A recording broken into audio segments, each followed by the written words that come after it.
New tonight, the teachers union asking Portland Public Schools to come up with a plan to shut down its schools. The president of the Portland Association of Teachers met with administrators tonight. Our Jennifer Dowling spoke to her and has more on what she's saying. Jen?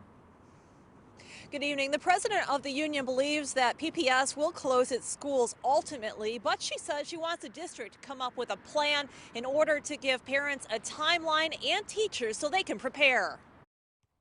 I'm not overly concerned about the safety of my daughter. She's a very resilient person, but the bigger concern is more of the societal risk. Jared Weiner is the dad of a preschooler. He says after the governor encouraged Oregonians to practice social distancing, he wondered if kids should do the same. Young children are all disgusting by nature, and we love them anyway, but the fact that we're putting a group of small humans in this space in close proximity to each other is a bit concerning to me. The president of the Portland Association of Teachers believes it's only a matter of time before Portland Public Schools close. She says the district needs to have a strategy in place and communicate a plan before they pull the plug.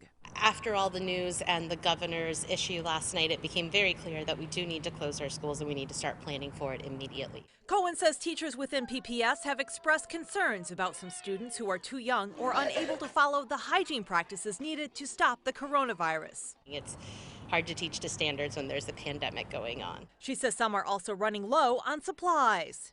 There's not enough disinfectant wipes right now for every classroom. I mean, they're getting more. PPS is doing everything it can. But I think the situation is beyond trying to keep schools going. Jared feels consistency is important. The fact that they're going to be in close proximity with each other while we're at this time where we're encouraging adults not to do the same thing. It seems like it's not necessarily the message that that seems to be conducive to what we're trying to achieve. Differently, because I just learned from Lupin. Important to get a plan into place now while everyone is well to help the district's most vulnerable children. She says that once everyone gets sick, it will be impossible to put together a plan to help people while everyone is ill. Meantime, we reached out to Portland Public Schools administrators tonight to see if they had any comment. They said they might have an update on communication for families tomorrow. Back to you. Okay, we'll be monitoring that very closely. Jennifer, thank you.